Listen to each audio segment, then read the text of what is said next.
고린도전서 15장 1절부터 19절 말씀. 형제들아, 내가 너희에게 전한 복음을 너희에게 알게 하노니 이는 너희가 받은 것이요 또 그 가운데 선 것이라. 너희가 만일 내가 전한 그 말을 굳게 지키고 헛되이 믿지 아니하였으면 그로 말미암아 구원을 받으리라.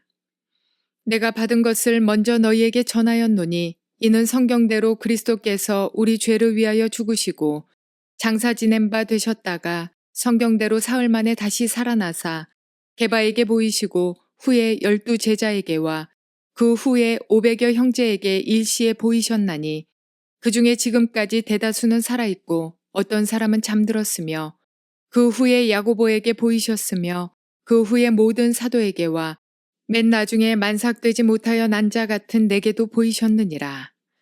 나는 사도 중에 가장 작은 자라. 나는 하나님의 교회를 박해하였으므로 사도라 칭함받기를 감당하지 못할 자니라. 그러나 내가 나된 것은 하나님의 은혜로 된 것이니 내게 주신 그의 은혜가 헛되지 아니하여 내가 모든 사도보다 더 많이 수고하였으나 내가 한 것이 아니요 오직 나와 함께 하신 하나님의 은혜로라. 그러므로 나나 그들이나 이같이 전파함에 너희도 이같이 믿었느니라. 그리스도께서 죽은 자 가운데서 다시 살아나셨다 전파되었거늘 너희 중에서 어떤 사람들은 어찌하여 죽은 자 가운데서 부활이 없다 하느냐. 만일 죽은 자의 부활이 없으면 그리스도도 다시 살아나지 못하셨으리라. 그리스도께서 만일 다시 살아나지 못하셨으면 우리가 전파하는 것도 헛된 것이요 또 너희 믿음도 헛것이며 또 우리가 하나님의 거짓 증인으로 발견되리니 우리가 하나님이 그리스도를 다시 살리셨다고 증언하였음이라. 만일 죽은 자가 다시 살아나는 일이 없으면 하나님이 그리스도를 다시 살리지 아니하셨으리라. 만일 죽은 자가 다시 살아나는 일이 없으면 그리스도도 다시 살아나신 일이 없었을 터이요. 그리스도께서 다시 살아나신 일이 없으면 너희의 믿음도 헛되고 너희가 여전히 죄 가운데 있을 것이요. 또한 그리스도 안에서 잠자는 자도 망하였으리니 만일 그리스도 안에서 우리가 바라는 것이 다만 이 세상의 삶뿐이면 모든 사람 가운데 우리가 더욱 불쌍한 자이리라. 좋은 아침입니다. 오늘은 고린도전서 15장 말씀을 통해서 하나님께서 우리에게 주시는 계시의 음성을 들을 수 있기를 주의 이름으로 축복합니다. 고린도전서 15장은 우리가 잘 아는 대로 부활장이라고 얘기합니다. 부활장, 부활에 대한 믿음, 확신, 부활에 대해서 알고 있는 것, 이게 왜 중요할까? 우리 인생을 살아갈 때 부활이 있다고 하는 사람과 부활에 대해서 생각도 안 해본 사람은 인생의 방향 설정에서 벌써 차이가 나는 거예요. 오늘 15장을 읽어보면 마지막 부분에서는 부활이 있기 때문에 우리는 최후 승리자다. 나는 부활을 확신하기 때문에 죽는 것도 두렵지 않다 하는 바울의 고백을 듣거든요. 이것은 내가 부활을 경험했다는 거예요. 부활을 믿는다는 거예요. 부활을 소망한다는 거예요. 나는 부활한다는 사실을 알고 있다는 거예요. 성경 전체가 1100몇 장이 되는데 그중에 한 장이 이렇게 우리에게 확신 있는 말씀을 전한다면 성경 전체를 알고 나면 우리 인생의 방향이 얼마나 확실하게 서겠냐는 거예요. 자, 오늘 고린도전서 15장 말씀을 우리가 배우려고 하는데 먼저 짧게 단락 구분을 하고 우리가 넘어가기를 원합니다. 고린도전서 15장은 한 6단락 정도로 구분해 보았습니다. 첫 번째 1절부터 11절까지는 그리스도 부활의 역사성이라고 제목을 잡았습니다. 그 다음 12절부터 19절까지에도 똑같은 부활 이야기를 하는데 부활은 확실하다. 부활은 진짜다. 부활은 있었다. 지금 그 이야기를 하는 거예요. 그 다음에 20절부터 28절까지는 부활이 일어나는데 부활에는 순서가 있다. 부활이 일어날 때마다 그 순서마다 이런 일들이 일어난다 하는 부활의 순서. 그래서 순서.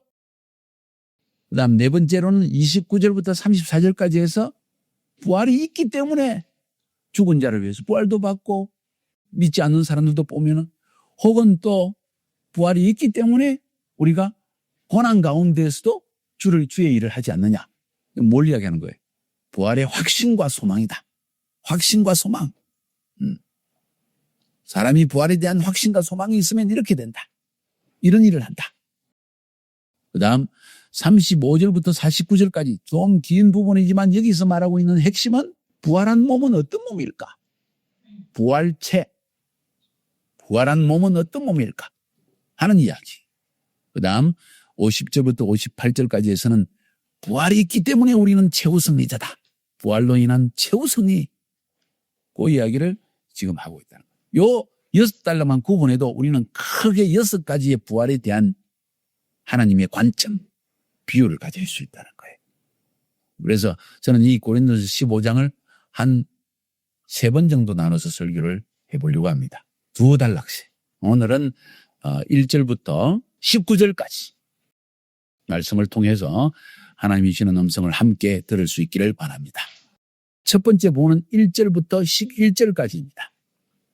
이 부분에서는 지금 예수님이 부활한 사실을 본 증인들, 누가 예수님이 부활하신 사실을 보았는가 하는 사실을 이야기하면서 부활은 역사적 사실이다. 부활의 역사적 사실을 지금 언급하고 있습니다. 왜 예수님이 실제로 부활하신 역사적인 사실이라는 것이 그렇게 중요할까요? 세상에 많은 종교가 있는데 모든 종교, 사람들이 믿는 믿음의 고백이 있잖아요. 불교도 있고 부디즘, 모슬렘도 있고 모든 종교가 있는데 그 종교들이 반드시 역사적 사실의 바탕 위에서 믿는 것은 아니에요.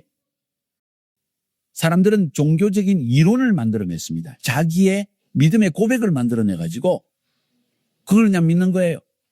그게 반드시 역사적 사실일 필요는 없다는 거예요.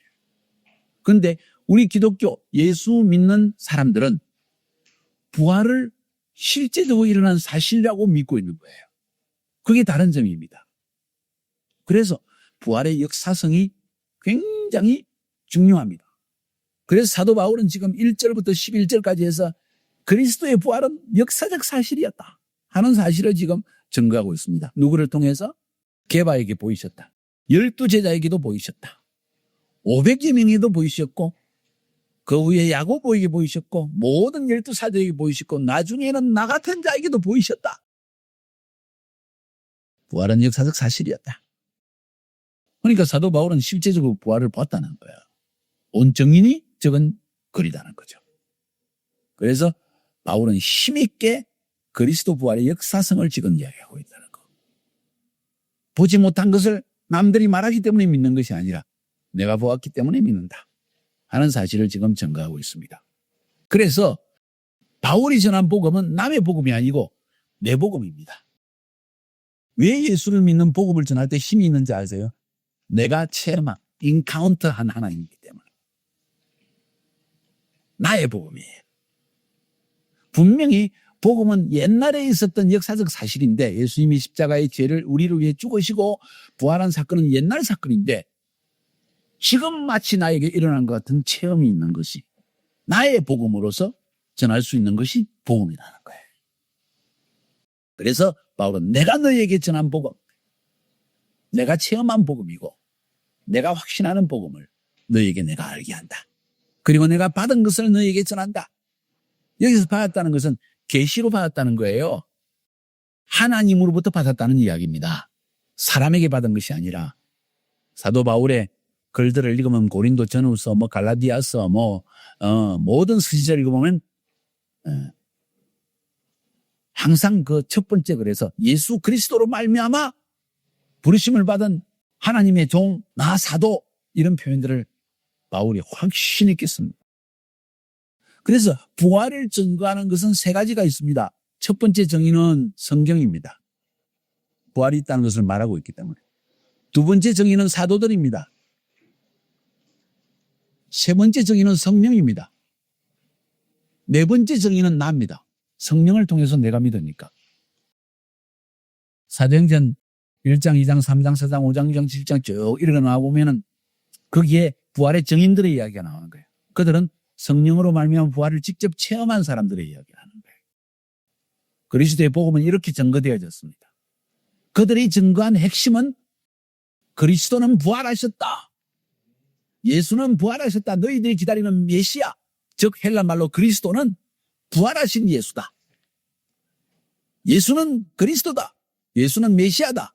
그리고 그는 부활하셨다. 이게 복음의 핵심이었어. 우리가 다른 사람에게 예수를 믿으라고 증거할 때도 그는 우리를 구원하는 메시아시고 그는 부활하신 분이시다. 우리에게는 부활이 있다 하는 사실의 증거가 확신 있게 증거되어야 될 것입니다. 그러면서 사도 바울은 내가 은혜로 이런 사도가 되었다는 사실, 자신의 체험의 이야기를 적습니다. 맨 나중에 내가 부활의 증인이 되었고 만삭되지 못하여 난 자 같은 내가, 아주 부족하였던 내가 하나님의 은혜로 사도 중에 지극히 작은 자와 같은 내가, 지극히 작은 자와 같은 내가 하나님의 은혜로 내가 사도가 되었다. 이 부활의 증인이 되었다는 사실을 지금 듣고 있습니다. 누구든지 예수의 부활을 믿고 체험한 사람은 이런 고백을 아주 쉽게 담대하게 할 수 있다는 것. 왜 사람들이 예수 믿는지 아세요? 이 확신 때문입니다. 논리적으로 예수를 증거할 필요가 없습니다. 복음의 증거는 확신의 선포입니다. 사람들은 이 세상에 수많은 논리가 있는 것을 알고 있기 때문에 논리로서 복음을 증거하면 사람들은 논리로서 복음을 받아들입니다. 마음으로 믿지는 못하는 거예요. 그래서 하나님은 우리에게 논리의 복음을 주지 않고 확신의 성령을 주셨다는 거예요. 성령이 임하시면 너희가 권능을 받고 예루살렘과 온 유대와 사마리아와 땅 끝까지 이르러 내 증인이 되리라. 성령이 임하시면 논리적인 설교자로 만드는 게 아니고 확신의 증인으로 만드시는. 증인은 뭡니까? 내가 봤다 하는 사람이에요. 내가 경험했다는 거예요. 바울은 이런 증인으로서의 확신이 있기 때문에 어디에 가든지 어느 장소인지 누구에게든지 담대하게 복음을 증거할 수 있었다. 이것이 사라지면 기독교는 건물만 남는 거예요. 껍데기만 남는 거예요. 이 확신이 있는 사람은 무엇을 하든지 그리스도의 영광을 위해 살아갈 수 있습니다. 항상 심령 속에 하나님을 위해서 내가 어떻게 살아야 되는가, 주님을 위해 살지 못할 때 마음의 부끄러움과 괴로움과 창피함이 늘 남아있는 거예요. 그 다음 두 번째 12절부터 19절까지는 보면 부활의 확실성에 대한 이야기를 하고 있습니다. 아마 고린도 교회 안에 복음이 뜨겁게 증거될 때는 바울이 가서 복음의 확실성을 가지고 체험성을 가지고 담대히 복음을 전할 때는 믿는 사람이 있었는데 떠나고 나서 점점 부활이 꼭 있겠느냐 하고 의심하는 사람이 많이 일어났던 것 같은 거예요. 그래서 그들에게 부활 자체가 있다는 사실, 부활을 의심하는 자들에게 다시 확실성을 심어줍니다. 논리성을 심어주는 게 아니에요. 확실성. 보세요. 그리스도께서 죽은 자 가운데 다시 살아나시다 전파되언을 너희 중에 어떤 사람들은 어찌하여 죽은 자 가운데 부활이 없다고 하느냐. 그 다음 논지를 이야기하는 걸 쭉 보면 죽은 자의 부활이 없다면 하면서 이야기를 쭉 합니다. 죽은 자의 없다면 뭔 이야기합니까? 예수님 다시 살아났을 리가 없다. 여기서 말하는 예수님이 부활하셨다 하는 그 확실성을 말하는 게 아니라 부활 자체가 있다. 사람이 죽으면 끝이 아니다. 다시 살아난다는 부활이 있다. 부활 자체가 확실하다. 사람이 죽으면 끝이 아니다. 사람이 죽으면 끝이 아니다. 그러면 어떻게 살아야 될까? 사람이 죽으면 끝이 아니다. 그 다음에 덜컹 겁이 나잖아요. 그러면 어떻게 살아야 될까? 인간이 무엇인가? 왜 살아야 되는가? 하는 생각을 해보니까 죽고 난 뒤에 그 다음 생애가 있는가 없는가가 중요하더라. 다음 생애가 있다면 거기에 대한 분명히 심판이 있다는 의미고, 심판이 있다면 오늘 내가 어떻게 사느냐는 굉장히 중요한 거예요. 만약에 죽은 뒤에 부활이 없다고 한다면, 하나님의 심판 뒤에 부활이 없다고, 다음 죽은 이후에 다음 생애가 없다고 한다면은 지금 내가 내 마음대로 산다고 누가 뭐라 그럴 거야.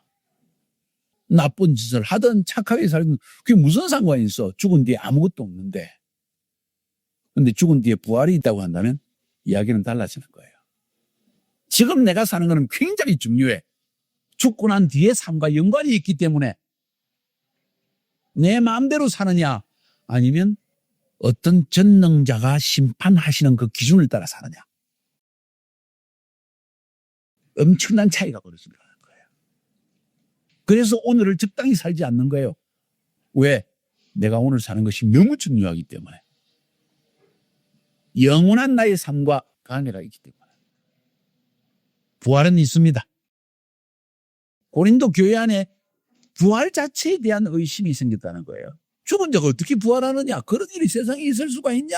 하면서 자꾸 막 사람들이 흔들어지기 시작해요. 왜? 고린도 교회 서론할 때 이야기했잖아요.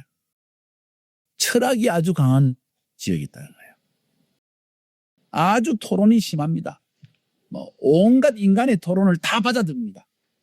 그러니까 예수 믿지 않는 사람들 시장에 가가지고 철학자들의 이야기 들어보니까 부활, 그런 거 없어. 이혼이라는 게 있고, 영과 육은 분리돼. 온갖 이야기가 난무한데 뭐가 뭔지 혼란이 간다는 거예요. 그 혼란 속에서 고린도 교회 안에서도 부활이 꼭 있을 것인가 하는 의심들이 생겨났기 때문에 바울은 그것을 기독교의 진리를 바로 뿌리내릴 필요가 있다는 사실을 깨닫고 부활 자체가 있다.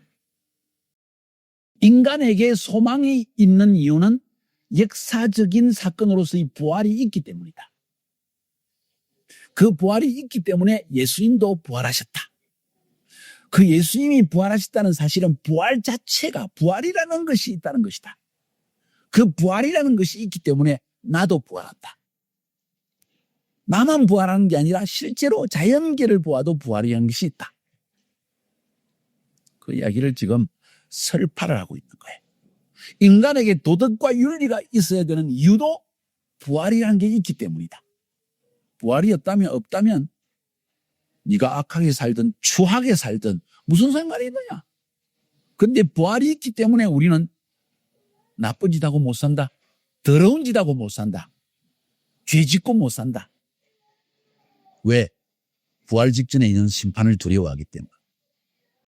그러면서 죽은 자의 부활이라는 진리가 없다면 그리스도 부활이 없을 것이고 그리스도가 부활 안 했다면, 그래서 부활이라는 것 자체가 없다면 우리가 전파하는 복음 헛것이다.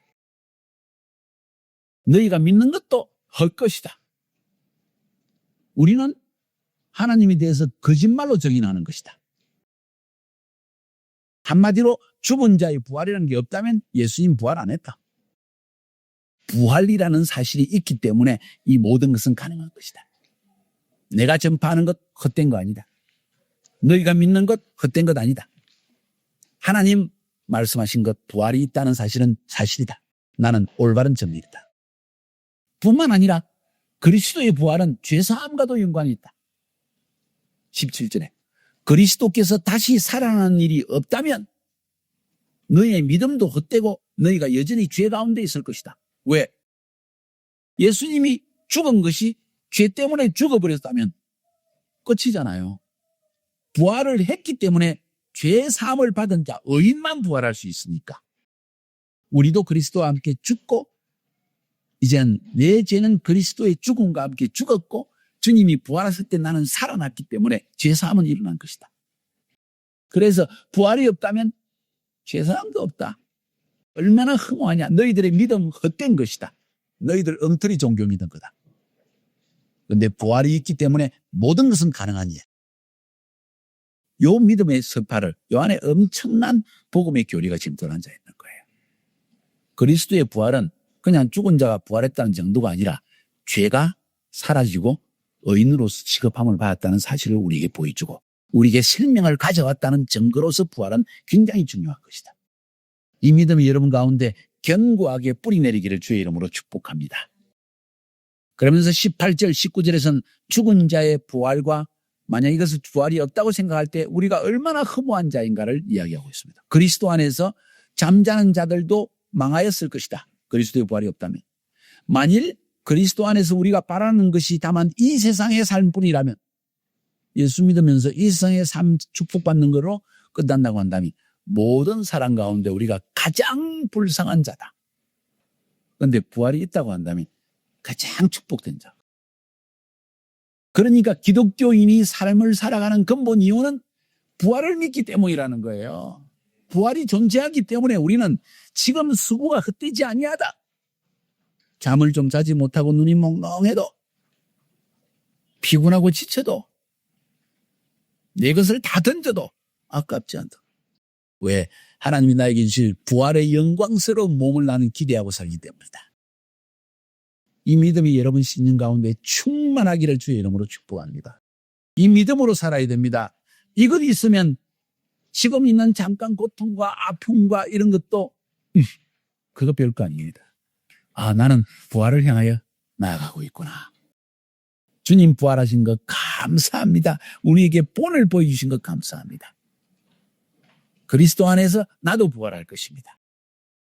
요 믿음이 있기 때문에 세상에서 어려움을 당하는 것도 괜찮고 세상에 부자 되는 것도 별로 부럽지 않고 주님을 위해서 고난당하는 것도 수고하며 애쓰는 것도 별로 힘들게 느끼지 않는 것. 나는 부활한다. 나는 부활의 소망이 있다. 나는 확실히 다시 살아날 것이다. 이 믿음으로 여러분의 삶이 승리하기를 주의 이름으로 축복합니다.